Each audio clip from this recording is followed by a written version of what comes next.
Good morning, I'm Skelly, and welcome to your extended edition part 2 of the UFO files.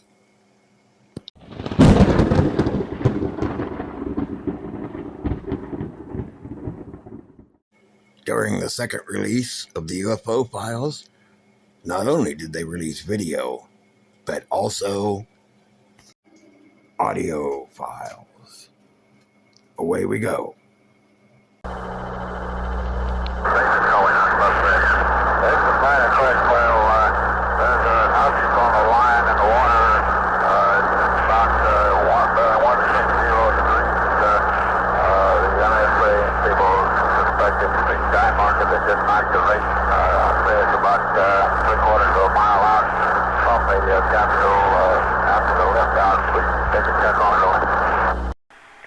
I have some more of the white particles in view below the capsule. They appear to be traveling exactly my speed. There is one drifting off.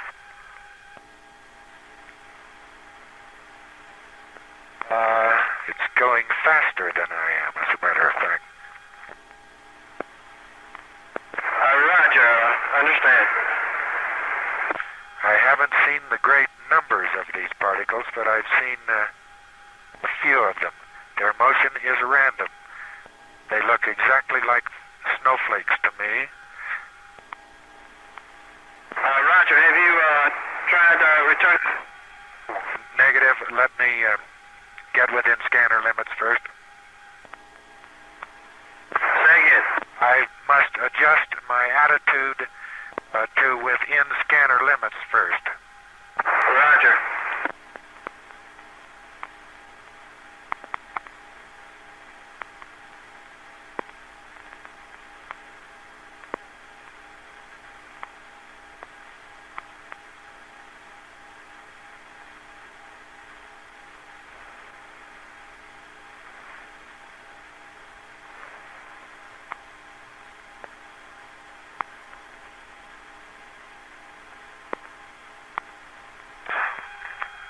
There were some more of those little particles. They definitely look like snowflakes this time.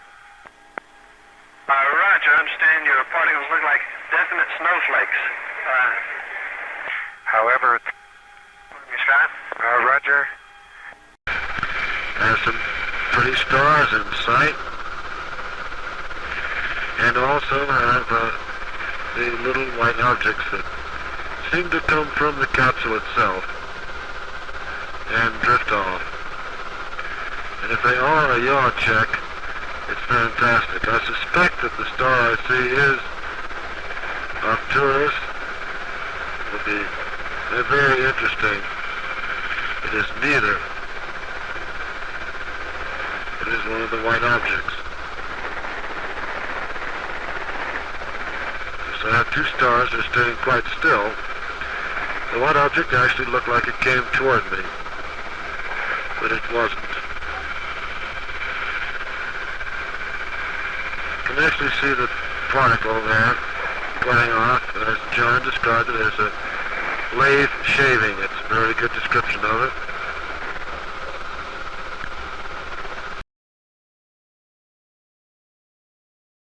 Just about zero in all three axes.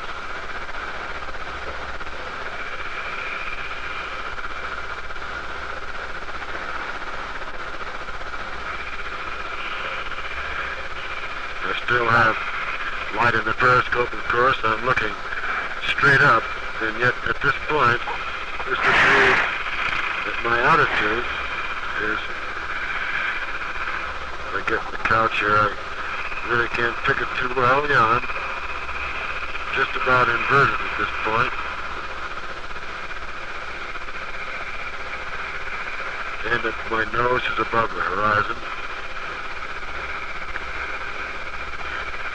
As a result, I notice that these particles keep tending aft of me, relative to me, at any time.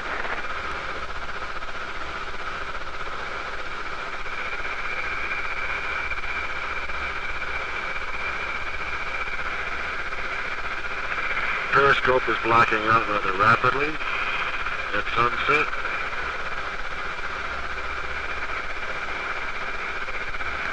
It's almost blacked out completely at this point and is really not usable.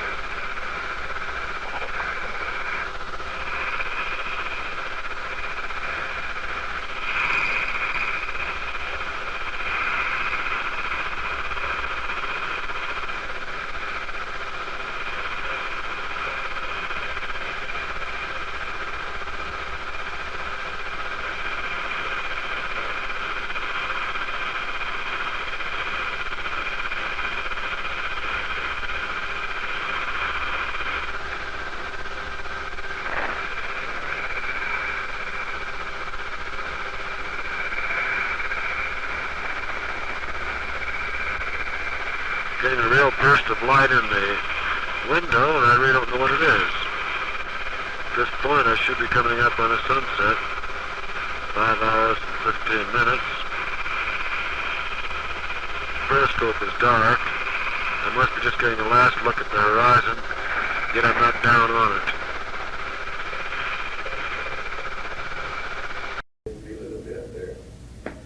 it. Listen, we read this paragraph in here about these quotes coronal discharges that you guys were seeing, and that completely stops us. Tell us how this came about and who talked to you about it and what you saw. Somebody reported it on one of the earlier flights that some guy up, I got the letter, his paperwork somewhere, they shipped it down to me at the Cape about two things where the VHF radio noises which could be discharges from someplace in space, and the other ones were, I thought it was on Neil's flight, these guys reported seeing flashes in a spacecraft at night with their eyes closed. Or no, they didn't know what it was their eyes closed. They noticed them when they were awake at night, the spacecraft was dark, and they thought they were in a spacecraft. But whoever this guy was said, no, that's a perfectly known phenomenon. You can get discharge across your eye from gamma rays or something. So they had a bunch of things. Would we close our eyes and face the moon, when we were orbiting it, because it would be more, you'd get less discharges facing the moon than away from it. Well, you don't have to be anywhere near the moon or anywhere. The first night out, bing, bing. And if you keep your eyes closed and you're awake down there and it's dark and you think about it, when it happens, you can figure out, you can pin down that it's one eye. It's not a discharge that you see in both eyes. You really see it with one eye or the other eye, and you can see what kind it is. We had two kinds. I guess the particle either strikes the eyeball perpendicular or it discharges parallel. And we get either a flash like that or we get a streak. And I feel that I know they either got a flash or a streak. And for some reason, got it more with my left eye than my right eye, but I could tell which eye it was when I was concentrating on it. I'm trying to tell you the reason he did it because where he slept was always on the left side of the spacecraft. And that stuff got switched from the cross there, and I caught all the right ones in my eye. Yeah. I remember playing electrical. I split out of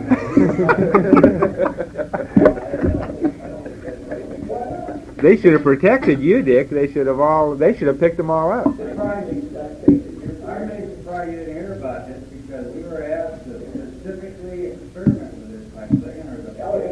There's 2 pages in the flight plan, a lot of them. We didn't bother because we were seeing it every now and then. All the time. There's a paper set now on this very exact thing. The 2 phenomena that came out of the letter.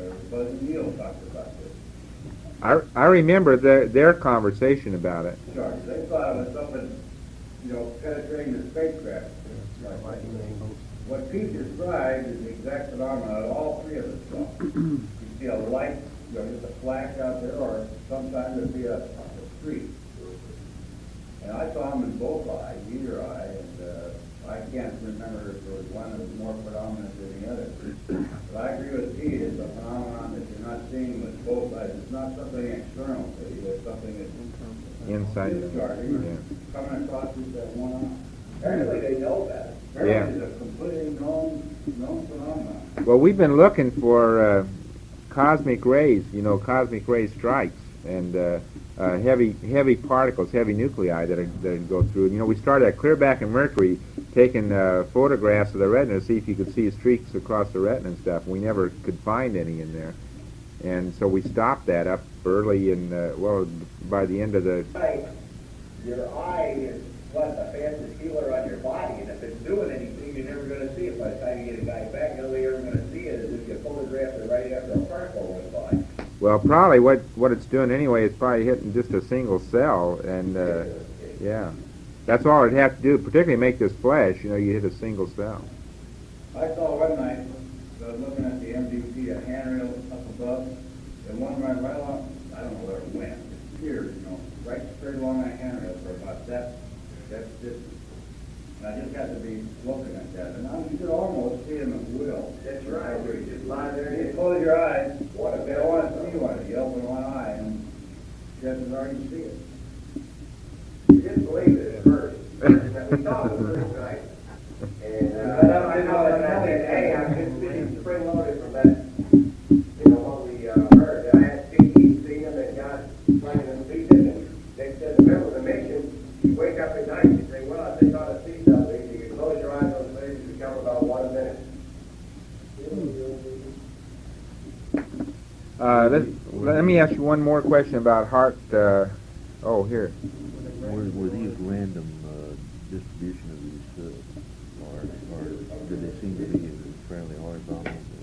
Okay, were these things random, or did they all seem to be in one direction? Like, were they always horizontal, or were they at random? They could be at any kind of angle. But the streaks I saw were mine, one I saw were horizontal. I was going to say that's interesting. Mine, it seemed to me I had the impression that they were always roughly in the same place, and mine were horizontal. The horizontal streaks were always, if I knew where I was looking, it always seemed like the horizontal streak was a little bit above the center. And it always seemed to me it went from right to left, no matter which eye it was in. The discharges were more towards the center, and it would be just like a pinpoint of light when it closed again. Like somebody was flashing a light at you. That's right. Generally not too big a light at you. It wouldn't fill your eye. Very small eye. You know, it's just a. I think it's like a camera. Is that about the same for both of you? Is that the same reaction you had, Dick and Al, the way Pete described it? What's that? Yeah, mine were right about 30 degrees horizontal, but they were coming. See, I didn't notice them from the right or left. That's pretty interesting. Yeah. But about the same, they seem to appear about the same place. No? The horizontal ones that I saw were generally above eye level. Same way, yeah. Was generally high. Now I don't know, I can't exclude any other, I can't remember, I just don't remember any of them being down on the lower part of the vision. Well, I you see, Dick's telling you about seeing him with his eyes open and other things that each center his eye on, the lights on the instrument panel. Well, I used to notice them the most when I was down there in that sleeping bag. It was pitch black down there in the hole. It wouldn't make any difference whether my eyes were open or closed. And I could lay there I used to kill time that way, say for a half an hour, and either open them or close them and wait, and sure enough, after a while, you'd get one. And then I'd sit there for a while and say, okay, was it in the left eye or the right eye? It'd take you a while to sort it out. But you usually figure out which eye it was in. Now you know what you do when you're supposed to be sleeping. Yeah. There was a comment that A few very bright particles or fragments or something that go drifting by as we maneuver. Roger, understand. Yeah, there's a whole bunch of big ones on my window down there. Just bright. Looks like the 4th of July out Ron's window. Yeah, now you can see some of them in shape. They're very jagged, angular fragments that are tumbling. Roger, they look like fluid of some sort? Not to me. They look like pieces of something. Roger. They're very bright. Check. Jack, we'd like Omni Charlie.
Bob, for the most part, these fragments are not, are tumbling at a very slow rate. I've tried a couple pictures of them at different settings. You may get an idea of what at least the patterns look like. Roger, I got you. We're all ears on these fragments if you think you can figure out what they might be. Well, you know, I don't know, there are a number of possibilities. If you had some kind of a, I got the impression maybe they were curved a little bit, as if they might be off the side of the S4B. That's a wild guess. Okay, RCS logic is... ice chunk, possibly. Maybe there's paint coming off of it. Right, I noticed on one trip up the elevator last week, one of the flags, I thought it was in the S2, but it might be on the S4, looked like it was peeling. Maybe that's what you got. And the S4B maneuver is complete. 1 minute. Okay, we'll set the old clock. Okay, and with the maneuver complete, the fragment field is essentially static, except for very slight tumbling within the fragment. Roger, copy that. Every once in a while, a fragment of considerably higher velocity than the others goes across my window, but that's very rare. Roger.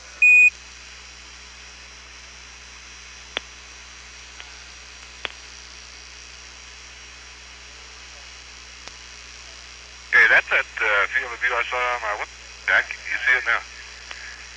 Yeah.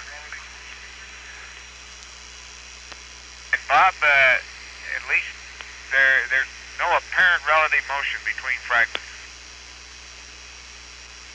I do understand. I'll take two pictures about a minute apart if I can, and it'll be frame 70. Okay, frame 70. And Bob, Gino, my impression is that they are flat flake-like particles, some maybe 6 inches across, and although there's no relative motion between the two, most of them seem to be twinkling, and I think for the most part they're all moving away from us. And now at 1 hour at this time, I now have 1 hour and 21 minutes, and I am observing John's fireflies drifting away from me.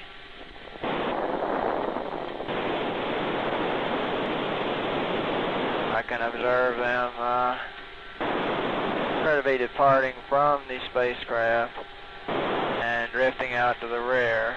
I can see some of them a considerable distance out to the rear.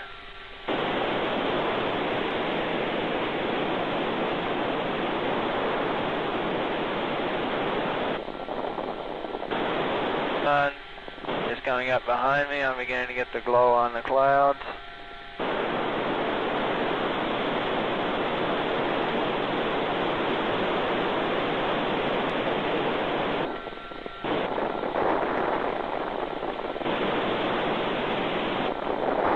Fireflies appear to be white, very whitish, with almost a green like real fireflies.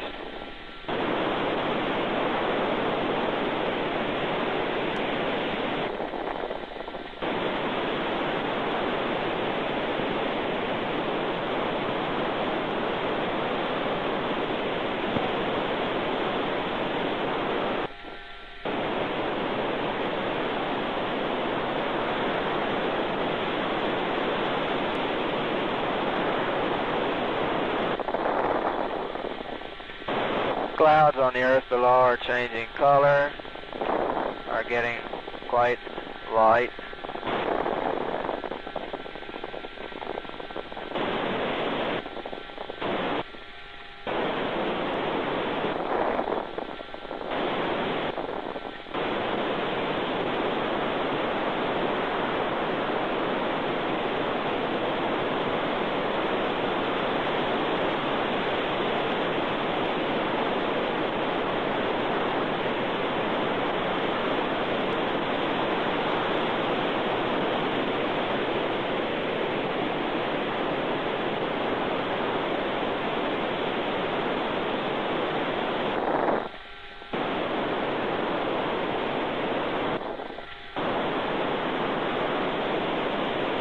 And I am now on the day side. The sun is not yet quite up, and I am observing stars. The earth is light below me. The sun is still behind me. The sky looks dark above me, and I can see stars very distinctly. And I'm beginning to get the brilliant blue of sun rising in the east. Bright blue band underneath all this haze layer. I can see the haze layer and the bright band of light demarcation coming underneath it. Quite distinctive.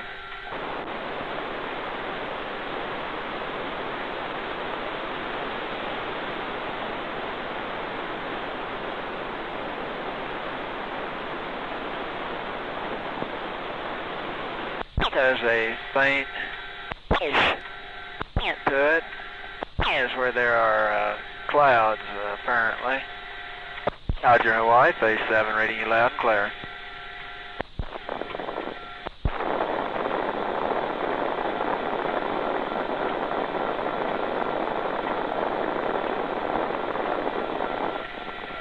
Roger, Hawaii, phase 7, reading you loud and clear.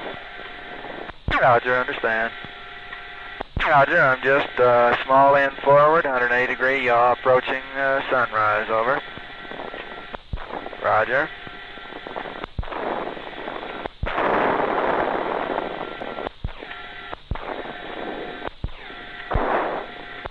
These small luminescent particles drift away from you, small end forward.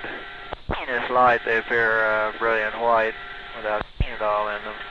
They appear to move on out, curve around back towards the flight path. And here, I don't think. Roger, you haven't seen the beacon at this time. Negative, I still haven't seen the beacon. Sure.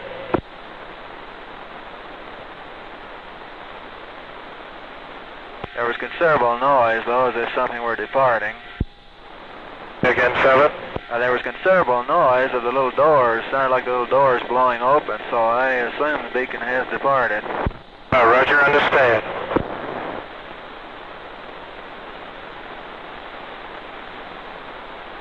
TM looks real good on the ground. Roger.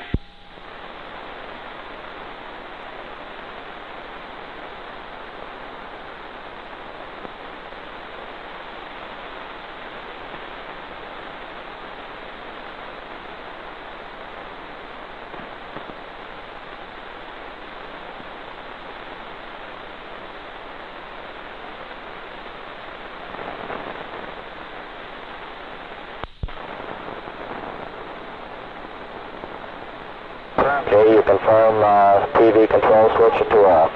Roger, TV control is off.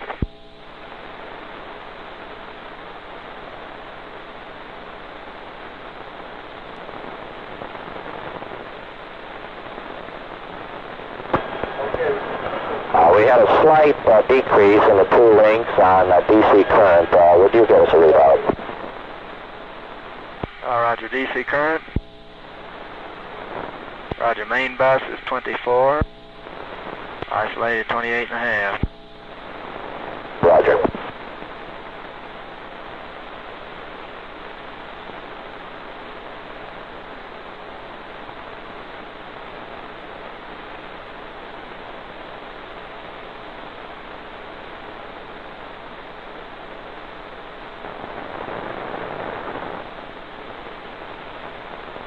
Hey, good. Gordo, this is Wally. Did you have anything to eat? Negative, not yet. I'm planning to shortly here, though. Right, for your information, systems last computations on fuel at Hawaii gave you 8.8 auto, 9.8 manual, which is somewhat better than you're indicating on board. Roger, on board I'm indicating 9.6 and 102.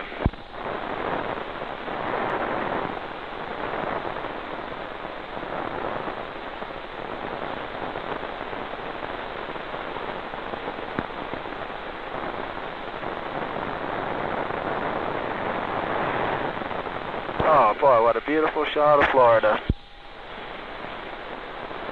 Roger, looks good from here once in a while too.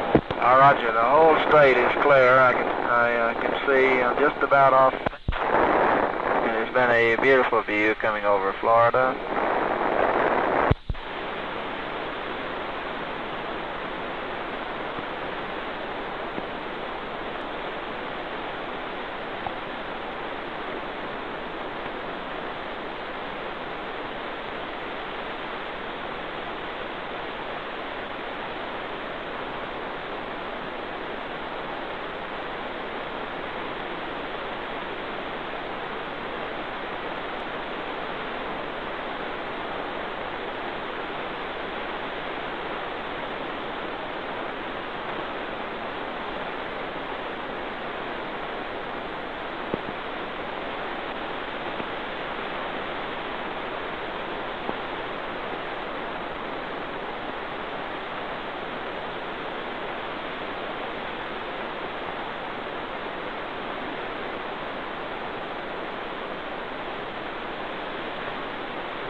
Now on 180 yaw, I got here on manual proportional control. I'm at last daylight going into dark. I've been looking for the flashing beacons. 50518 now. 28, I'm sorry, not 18. This light in sight, it is below me. It's quite a brownish, it's reddish brown, and considerable altitude above the ground. Every time I fire a pitch down thruster, I get a shower of these little fireflies. It is flashing now, it is the light. It's quite bright, quite discernible. 1, 2, 3, 4, 5, 6, 7, right. Appears to be about 10 to 12 miles away. I'm keeping it directly in the window. The order of a second magnitude star now.